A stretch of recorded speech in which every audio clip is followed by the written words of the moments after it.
Well, thank you all for joining my session today. My name is Abinav Rameesh. I am a product manager on the Azure DocumentDB team. And today I'm going to talk to you all about how we built Azure DocumentDB on open source foundations. Essentially, the theme of this conversation is going to be how we started with a managed service, went back into building an open source engine from the managed service, but then funneled all of our open source learnings from the project back into the managed service. So hope you all enjoy this talk. For a little bit about who we are and what we do as a product, we are an open source, fully MongoDB compatible, NoSQL document database. We are Postgres backed, and that's where the major fundamentals of our open source fundamentals kick in. We are obviously fully open source, and what that means is we're also able to provide multi-cloud functionality. And multi-cloud here means several things. It could actually be across multiple cloud providers, but it could also be a hybrid cloud setup where you're running with 1 foot on-prem and 1 foot on Azure and so on. And of course, at the end of the day, we did build a managed service around this foundation. And so what you do get with Azure DocumentDB is all of the managed bells and whistles, the knobs and levers that come with being built around that engine in the open source, but fully managed in Azure. So I wanted to start a little bit about what our journey to open source actually looked like. And this is a very high level view of what that 1.5 year process, actually a little bit more than that, ended up entailing. And as I called out, we actually started with Azure DocumentDB. We were called something before that. This was before January 2024. We went GA, we had the managed service. But then what we thought was, because we are already built on an open source database, why not open source our product in itself and have an open source project that people can actually look at, see what we're building, see how we're doing it, and bring the developer community into that building process. So in January 2024, we began thinking about what open source would mean for us. And interestingly, the name DocumentDB actually showed up in the open source project before we even started calling ourselves that. That's a whole different story. But that started a little over 2 years ago, the entire conversation for us. And obviously, being part of Microsoft, there were several open source projects that we had already heard of, several teams that had built around open source. And so we got a lot of advice. And because of our background in Postgres, and because of Citus having been acquired in 2019 and having built a scale-out Postgres database of their own, we got a lot of insight and feedback even about the approach that we were starting to take, the right mindset, the right perspective to have on really building truly with an open source engine and then putting all of the managed components around it. And their recommendation, which is something that took us a while to get to, was essentially having a very clear idea, if we're looking to build around open source, on what the project should look like and what the product should look like. And I'll actually get into a little bit about what this distinction meant, but this was something that we had no idea about. And this was a huge learning for us, and actually continues to be a learning even as we look well beyond this journey and are clearly have our feet wet in both the project and the product. What came very quickly after that was, of course, figuring out what the licensing model should look like. And obviously, because we're built in Azure, because we are a subscription-based service, we certainly don't have any licenses for the managed product. But at the end of the day, open source does entail having a license. It could actually entail having multiple licenses, depending on the nature of your project. And we actually had to have long, lengthy conversations around what is the best license that the open source community could actually consume. And so we landed on the MIT license, and that was actually because we wanted this to be as simple and as frictionless as possible. For anyone familiar with this, the MIT license is 3 paragraphs. There's absolutely no restrictions on a user, on a contributor. You can take the project, do whatever you want, run with it, build around it, build on top of it, build next to it. Essentially no restrictions at all. And it'll take you about 10 seconds to finish reading through the entire thing. And so that's essentially what we landed on. No regrets, clearly the right decision. In September, we then started having legal discussions, because obviously we're talking about a product that's part of the Microsoft ecosystem in Azure. a project that's essentially sitting independently of Microsoft but still run by Microsoft. So what does that separation look like of project and product? And there were a lot of things that we had to learn along the way, but these were really more about do's and don'ts as opposed to things that were specific to the technical nature of building around open source. So by this point, it's getting close to a year, end of December. We said, okay, we have to launch, scramble to the finish line. And by Jan 2025, we made the big announcement. DocumentDB went open source, and it was actually very well received. A lot of media coverage, a lot of press, a lot of adoption, and all of the typical metrics that come with open source, the GitHub stars, the forks, the clones. We saw all of that take a very sharp rise, and that was very promising. And a couple of months in, so now we're looking at a little over a year ago, there was a good amount of external interest as well. So there were a lot of people, and I mean external companies, that had expressed verbal support, public verbal support, and we got up to 10 organizations that said they would, on the one hand, be willing to use our open source project, but also build on top of it to see what they could do just in terms of open source contributions. And the last piece in all of this, we had to gain true credibility in the open source community. No better way to do that than to join an open source foundation.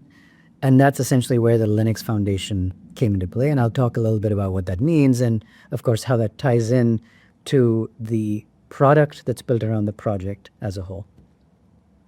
So the first decision that we had to make was essentially, if we want to build around an open source project, what is that separation of project and product going to look like? And these are completely different cohorts. So when we think about an open source project, this is really developers that are out in the open, developers that are in GitHub that either have projects of their own that they want a database for, or looking to build projects of their own, and they're looking for a platform. And so the first bucket there was essentially the user cohort. And this we assumed was going to be the biggest bucket, the overwhelmingly largest favorite bucket.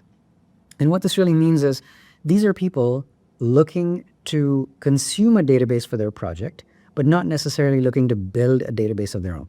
And it's really, if you were to think of any application, anything and everything needs data. It needs data to be housed somewhere, and obviously that means having a database of some kind. And so, as expected, this was the largest cohort. And we also were reasonably accurate in that initial assumption that this was going to be based on enthusiasts that were already familiar with Postgres. But the biggest component in all of this is they wanted a NoSQL database, they wanted a Mongo database, and by virtue of being fully permissive, we now provided them a free, no restrictions based open source project that was Mongo compatible. The much smaller bucket, and we assumed at least 1 in every 50, hence that 98-2 split, but the reality of it was it ended up being a lot more users per contributor. The contributors are the ones that are actually looking to build either a database of their own, and they're looking for a platform on top of which they want to do this, which, if you think about it, is exactly what we were doing on top of Postgres. So Postgres is an open source database, has been open source for a long time, has been around for a long time. And by virtue of us building DocumentDB on top of Postgres, we would actually be a contributor in the Postgres space. And what we were now trying to figure out is how many such contributors would we have building on top of DocumentDB. And this was the smaller cohort that were looking to build managed services of their own, contribute to open source projects, and so on. The second bucket, and this is the revenue driving bucket, which is the product side of things. And at this point, what we're saying is these are companies, this is anybody that's building a product of their own that needs a database. And at this point, it's not just about contributions. You're actually looking for all of the management functionality that comes around it. So yes, you want a database, but you don't want to manage elasticity yourself. You don't want to manage storage and compute yourself. You don't want to be managing high availability and disaster recovery. You don't want to be in the business of injecting your own security guardrails. You want a service, a full-blown product, not just a database, to manage all of this for you. And so these were the two clear buckets that we had to look at. and say, how do we cater to both? But more importantly, how do we build Azure DocumentDB on top of the open source project? And really, in addition to Citus, we also had a whole bunch of other experts in-house that we were able to get learnings from. Citus was one of them, but we also have contributors actively contributing to open source Postgres that weren't just inspirations, but were actually mentors to us in terms of how we wanted to manage both project and product. TypeScript, for anyone that's familiar with the programming language, has now become one of the most popular programming languages. It's right up there with Python and Node, and that's an open source project that started in-house, and so a lot of feedback and learnings from them. And of course, Visual Studio with VS Code, it's now one of the most popular developer platforms. That's exactly the cohort that we're looking to cater to anyways. So essentially lots of really good feedback. And this was actually something that was interesting. So when we're looking to build around open source, the key in all of this is we've got a project on one side, we've got a product on the other side. And now the idea was, how do we measure success of both while trying to have both of them coexist, right? And so when you think of a product, when you think of an Azure managed service, it's very clear. You're looking at the number of customers you have, you're looking at the number of clusters you have, you're looking at core counts and how much storage I have under management, how many revenue and profits, and there's all of those typical business metrics that come into play. When you think of open source, it's actually very, very different, right? It's really, you're assessing the popularity of an open source project. And there were three very interesting metrics that we learned of. These were all new to us. And one is called an elephant factor, which is really, we spoke about the 10 organizations that had publicly supported us and verbally supported us. But how many of those organizations are actually contributing, right? How many organizations account for at least half of the contributions going into your project? And the idea is you want this number to be large. So the more organizations there are contributing to at least 50% means you have a larger community. And the fewer that you have means a lot of the contributions are still heavily focused around one organization, right? Which is still fine, but there's not a lot of diversity in the contributor pool, essentially is what this means. The second one is called a bus factor. Now this one's as ridiculous as it sounds. What it really means is how many of the vital contributors can actually get hit by a bus before the project actually stalls. So now this number, you obviously want it to be as low as possible, because that actually means you have a lot of diversity. There's a lot of people contributing to it. There's a lot of people that are going to be able to pick up the slack if someone leaves the team, if someone leaves the organization, if someone decides to do their own thing, if someone decides they've had enough. So the idea is, how resilient is the project to members actually leaving the project itself. Now the last one, this is really more of a general health of the project, which is the heartbeat factor. How many commits do you have? How many pull requests do you have? How many releases do you have? These could be minor version releases. These could be major version releases. So things of that nature, which is obviously, as this continues to grow over time, what it means is that there's more momentum. It's not just one of those projects that nobody cares about. This is something that the community is truly building, and it is something that we're taking seriously, right? And as you can see, building a product around this was very different, because the product is ultimately going to be about business metrics, but the project is actually more about community engagement and involvement metrics, which is very different. What we wanted to showcase here is that both actually are completely independent entities. So we do have a website, documentdb.io, and if you go to it, you'll actually see that it lives completely outside. It's community driven. You can actually contribute to the website's repository yourself. And we've actually gotten things like a samples gallery. These are all AI built. We've got our own skills.md that you can use to build samples on top of DocumentDB. These can be vibe coded. Essentially, it makes the developer's life very, very simple, but it does live as an independent entity of its own. Now, the last step in this process was really us joining the Linux Foundation. Now, a lot of people actually asked us, what is your purpose in all of this? And the idea was, when we launched the project, we got a lot of press, a lot of great feedback, a lot of users jumping in. People wanted to try it out immediately. And a lot of Postgres enthusiasts in particular, which we were hoping to gain a lot of traction from because of how popular Postgres in itself is. But then the idea of it was, why the foundation? What is your angle here? And our take on this was, when we think about something like an elephant factor, which is how many organizations are actually contributing to this, in the beginning, this was still very heavily driven by us. And we didn't want the community to feel that at any point we could pull the rug from underneath them. We could just say, oh, sorry, you have to go and use the Azure managed service, and we're no longer going to support the open source project anymore. That could take a lot of independence and power away from the developers. But that's something that the developers will be protected by just by virtue of us joining a foundation, and especially a foundation as credible as the Linux Foundation, where even if we then think about the bus factor, where if everybody were to leave tomorrow and suddenly there's absolutely nobody looking at the project, just by virtue of being in the foundation, developers have this sense of comfort, the security that the project in itself is not going to go away. It will be picked up by the foundation, and it will continue to live on and continue to be supported in whatever state it is. In the worst case, it'll just be there, but it won't go away. And it's something that the developer community will continue to be able to use and build on top of, and all of the permissive components of the project will continue to exist. Now the real question in all of this is, why Postgres? Now, we live in the era of AI, so when we're thinking of building something as fundamental as a database, we don't have the luxury of time to go back and start from scratch and build every single component by itself.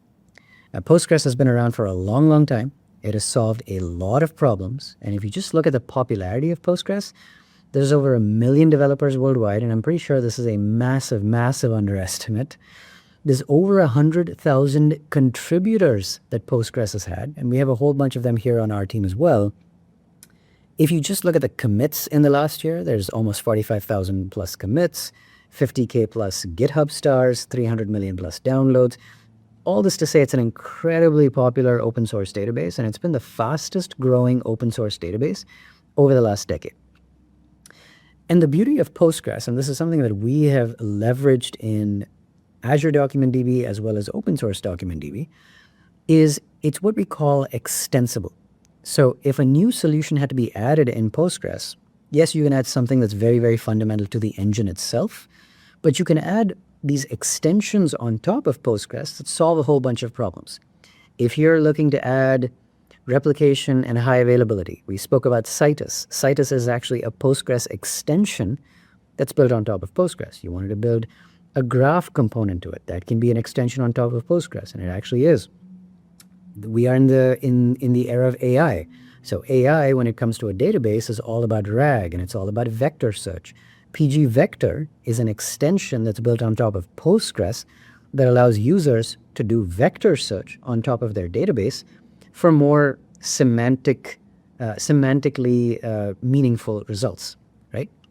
And so what this now meant is, when we were building a NoSQL database on top of Postgres as a foundation, as a platform, we didn't have to reinvent the wheel when it came to indexing. We didn't have to reinvent the wheel when it came to query performance. We didn't have to reinvent the wheel when it came to throughput and high availability. A lot of these were solutions and extensions that already existed. And so what we focused on heavily was building the Mongo query protocol on top of Postgres that we could then just funnel into Postgres and leverage all the goodness that Postgres brings to the table. Right? Great. So all of that to say, that's what our open source journey was like, and that's what our decision-making process into the open source project looked like, why we chose Postgres, why we chose the Linux Foundation as a foundation to join, and how we separated product and project. But now when we're looking at the managed service in itself with Azure DocumentDB that we built around open source DocumentDB, there were 3 primary pillars that we had to target. The first one, and the most obvious one, is we had to be cheaper. So we had to provide the lowest entry point, particularly in a NoSQL space, in a document database space, in a Mongo API compatibility space. So TCO was something that we focused on heavily. And that is one of our biggest claims to fame, if I can say so. And then obviously, in addition to that, that's the first entry point in decision making is, okay, great, I need to find the cheapest option. That's fantastic. But cheap and low TCO should not compromise quality. So how do we ensure that we're also better? Better in itself could mean several things: better than the prior versions of ourselves, better than competing products out there in the market. And how do we ensure that we provide developers, and in today's world, agents, the best possible Mongo compatible NoSQL database experience built on open source platforms and projects? And the last bucket in all of that is, well, Azure through management components might provide a better solution, but everything has to be fast. Everything has to keep continuing to be faster and faster and faster. So again, faster could mean faster than our prior selves. Faster could mean faster than competing products out there, faster than competing projects out there. And faster also means lower latency and higher throughput. So these were obviously the three fundamental components that we had when building this managed service. So when we think about cheaper, there were a few things that we had to hit right away, right? When we built a managed service around this, the earliest decisions that we made were storage and compute typically go hand in hand. It's hard to get rid of one in the presence of the other and so on, but we could still separate the cost of the two of them and not make them dependent. What we really mean by that is there's a whole bunch of competitive products out there where if you say I want a larger machine, that means you need a larger storage disk. Or you could say, they might say the disk is only of a certain size, and so if you need more storage, you cannot just get a bigger disk, you also have to throw another machine on top of that to get your larger storage component. And so this was something that was a fairly large pain point that we wanted to address for our users. So when you look at this example right here, this is actually an example of a real customer that moved 200 terabytes from a competing database into Azure DocumentDB. And so the first row that you see there is actually what it looked like for competitors that say, well, we're going to cap you at 4,000 gigs or 4 terabytes. Now, what that means is if I have 200 terabytes and I want to leave enough headroom on my storage layer for things like compaction and so on, that means I would need 100 compute nodes. 100 compute nodes is insane. That's an absurd amount of compute power that unless you're building the most complex and the largest service in the world, you really wouldn't need. And so what we said was, why do we need to cap you at 4 terabytes? What if we do 32 terabytes? And that's actually what we have today. And of course, the question that might come up is, well, I am paying for 8 times the amount of storage, even if that means I've dropped to effectively 1/8 of the amount of compute, which is right around where we are when you think about 13 nodes versus 100. But here's the difference. Storage increments are much cheaper than compute increments. So even though we've gone up in storage by 8x, the drop by 8x in compute saves us a significant amount because compute ends up being far more expensive than storage. And the direction in which we're headed is we are working on having 64 terabyte disks, and eventually, this is going to take a while, but we'll actually get to 160 terabyte disks. And that means the number of nodes that you now have is going to be much, much fewer. And these are still 6 fairly beefy, fairly compute-intensive machines. And so you can still achieve a lot with 6 machines. But if that's far fewer than you would need, somewhere between 6 and 12 or 13 is going to be far, far within the range of what you would actually need for your service, as opposed to something that's like 100, which would just be unnecessarily and massively over-provisioned. So separating the cost of storage and compute was a significant driver for us. Now, the other piece in all of this is when you look at competitive database products, we wanted the decision-making to be as simple as possible. There's a whole bunch of components here that simply don't exist in our product. So we don't even charge for them. We eat up the cost, and you will not even see this in your invoice, right? So we don't actually charge for product support. So a whole bunch of products that will actually, despite you being an Azure customer, also charge you for product support for using their product. It's not true for first-party managed services, which is exactly what we are. So no additional cost there. We covered license when we were talking about open source projects. Now, that's a very different concept. That's just a license in terms of how permissive it is for you to use it and consume it and build a product over it and sell your product that's built on top of the project and so on. But when it comes to a license to use the managed service, we have no such thing. It's a subscription-based model. As soon as you tear down your cluster, you're no longer being billed for anything because there's nothing. We don't charge for backups. So that example that we just looked at with a 200 terabyte workload, there is no cost for backups per month. That's an enormous amount of savings. So the more you bring in, the more you will actually continue to save when you look at the cheaper bucket that we are trying to hit as a product. No networking charges. This is also a big, big thing. Typically what happens is when you're building an application in Azure, your application runs in a VNet, the database is in another VNet, and there's data that is going out of the database from the database's VNet and entering the customer's application VNet. That data egress is typically transferred onto a user and shows up on their invoice. Now, the more you pull out of the database's VNet, the more you end up getting charged. We said that doesn't make sense. We're a first-party Azure product. We will not charge our customers. This is at least 20% of an invoice from a competitive product that you would just see wiped away. And the last piece, this is really something that we just wanted to call out. Obviously, when you're building any system, whether it's agent-based, AI-based, developer-based, human-based, you always want to have some sort of telemetry. You need to know that your system is healthy, it's working fine. If it isn't healthy, do I have a mitigation step that's kicked in? And so the database being at the bottom of the stack obviously plays a huge role in all of that. There's no cost associated with our metrics, with our charts. It's completely free. We believe that you shouldn't have to pay for observability for something that you need to use, right?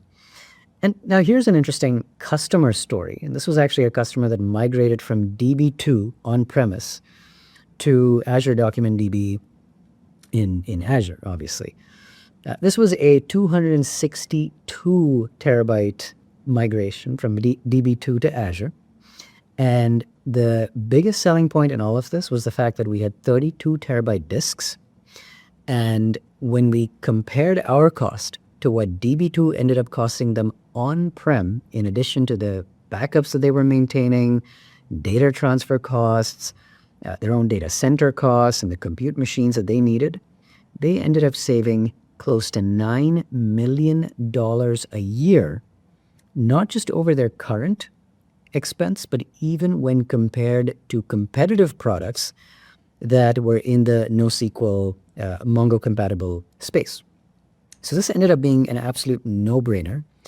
And large disks and the Azure managed components around it, particularly everything that Azure DocumentDB provided from a TCO standpoint, ended up being a no-brainer for them.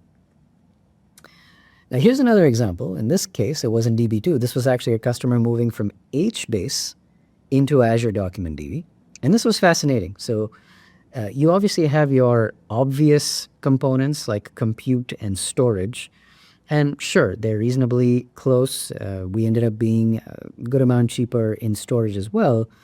But what's interesting here is you also have a licensing component. And we just covered that. In our case, we've got no license. And we didn't even factor in the cost of backups on HBase because we didn't even see it on this customer's invoice.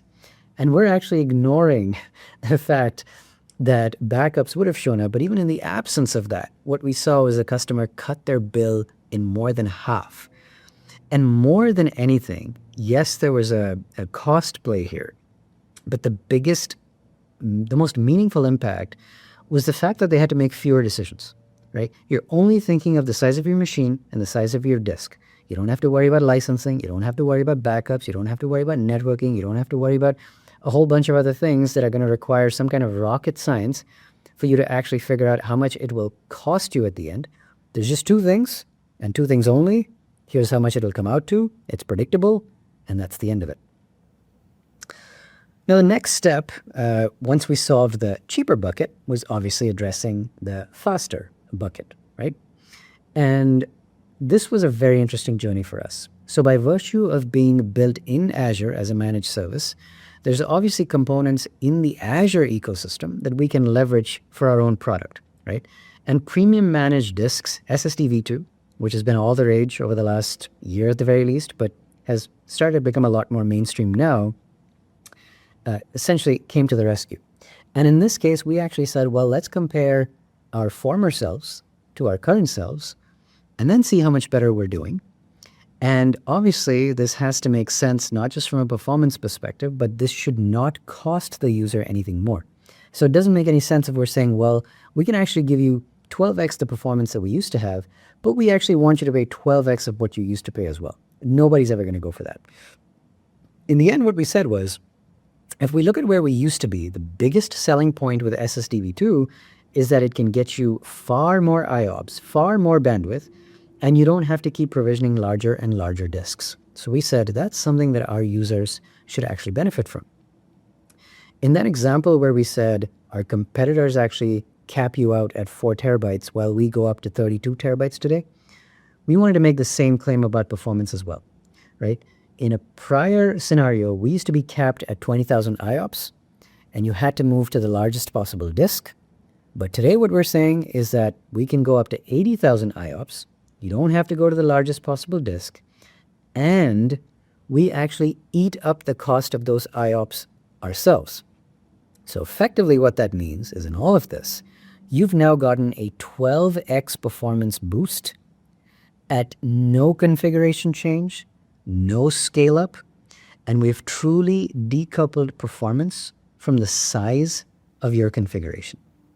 This was a massive, massive, massive reduction. So in the past, what this would have meant is you had to start at $280 a month and go up to $4,500 a month. What we're now saying is you start at $280 a month, stay at $280 a month, and you get the same performance that you previously would have needed $4,500 for. And so this was a pretty significant boost.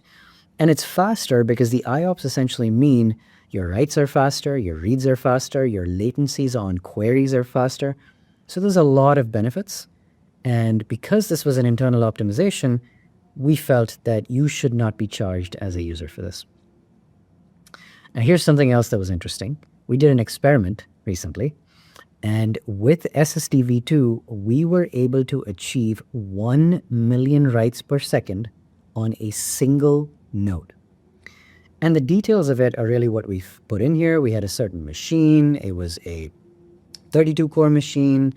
The disk was small. This was just a 2 terabyte disk. In the past, we would have needed a 32 terabyte disk to get to 20,000 IOPS. In this particular case, we had a 2 terabyte disk and we got to 80,000 IOPS. Let's just think about that for a second. And we achieved 1 million writes per second on a single node. This is a huge milestone.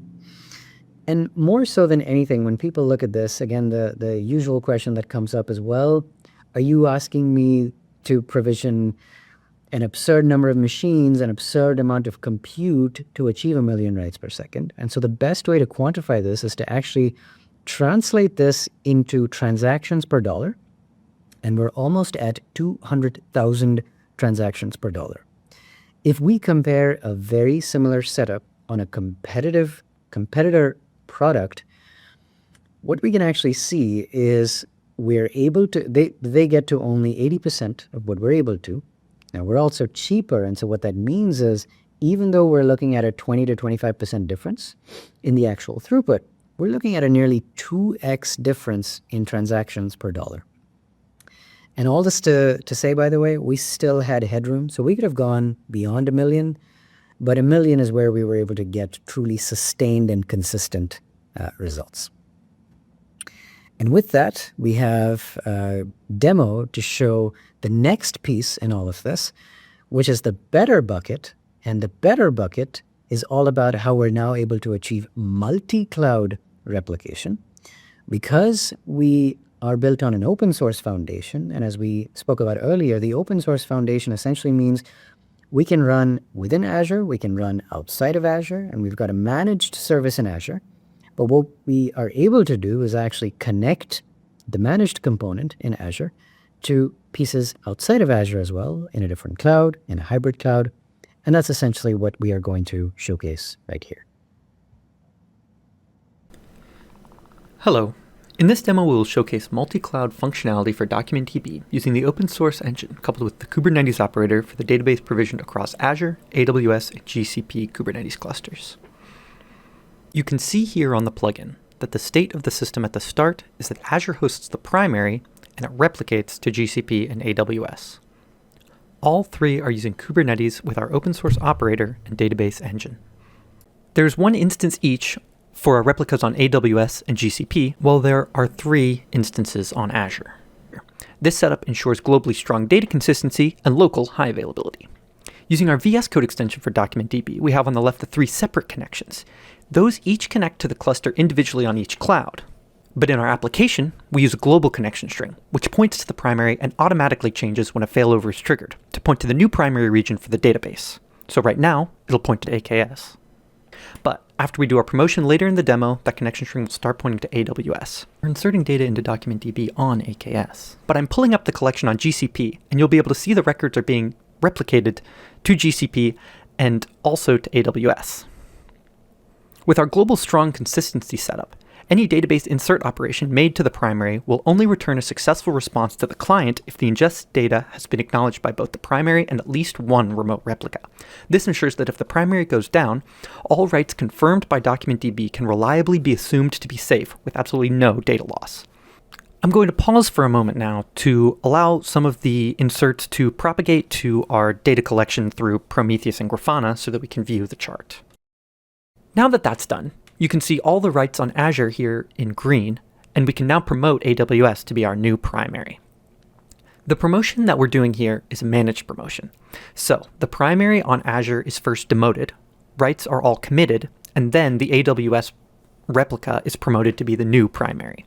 A similar process is triggered when a regional failover occurs, wherein the replica is promoted after we lose access to the primary, and data loss would still be prevented by our global strong guarantee. Now, I'll let this run for a while as well so that we can see the failover in the Grafana charts. As you can see here, because it was a managed failover, all pending writes are committed on AKS, so you get that lower level, and then our writes start to increase on AWS as the failover is over, seen in green. As you can see, there was only a small blip for the failover and no application-side intervention was needed to restore availability on a different cloud. And there we have it. A globally distributed setup for DocumentDB across 3 clouds with a quick, fully managed failover and 0 data loss. So in that demo, what we showcased was multi-cloud replication for Azure DocumentDB, where you have Azure DocumentDB obviously running in Azure, and we're able to highlight replication to AWS and GCP with absolutely no data loss and multi-cloud failover functionality as well.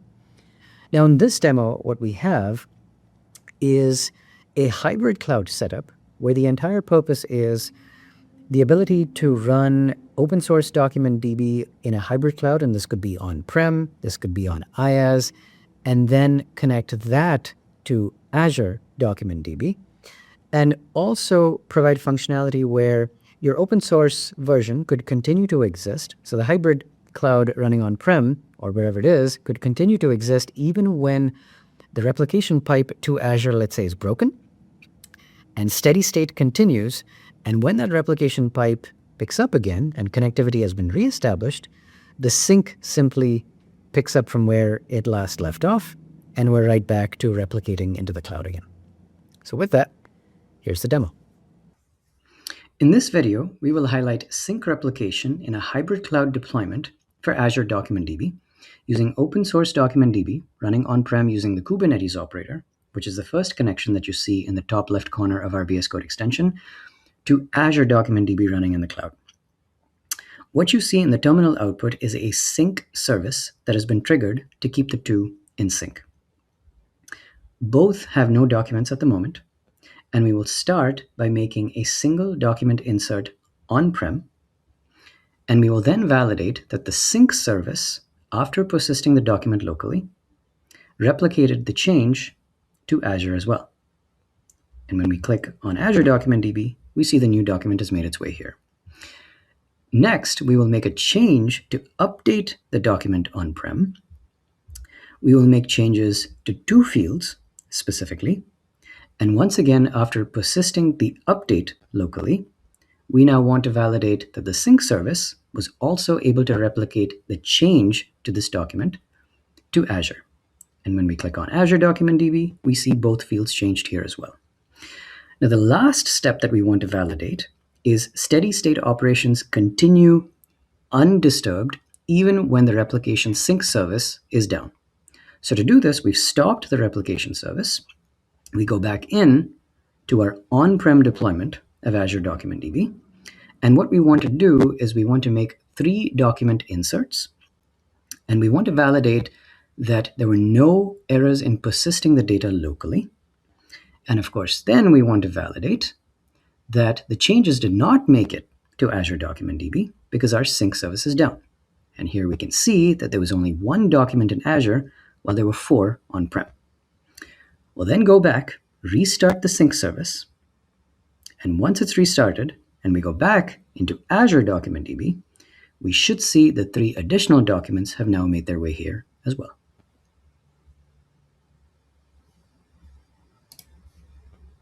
And that's all we have today.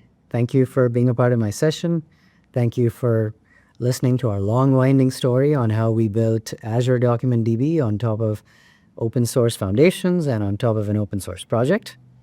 What we have here are a couple of links. As I mentioned, we have our open source project as an independent entity. And if you'd like to stay up to date with events, with updates, anything to do with open source DocumentDB, you can go to documentdb.io. And of course, at the bottom is a link to our managed service in Azure to keep up to date on new features, new components to our product, performance improvements, TCO benefits, anything that continues to change over time. That's exactly where you can find all of it. And thank you for listening.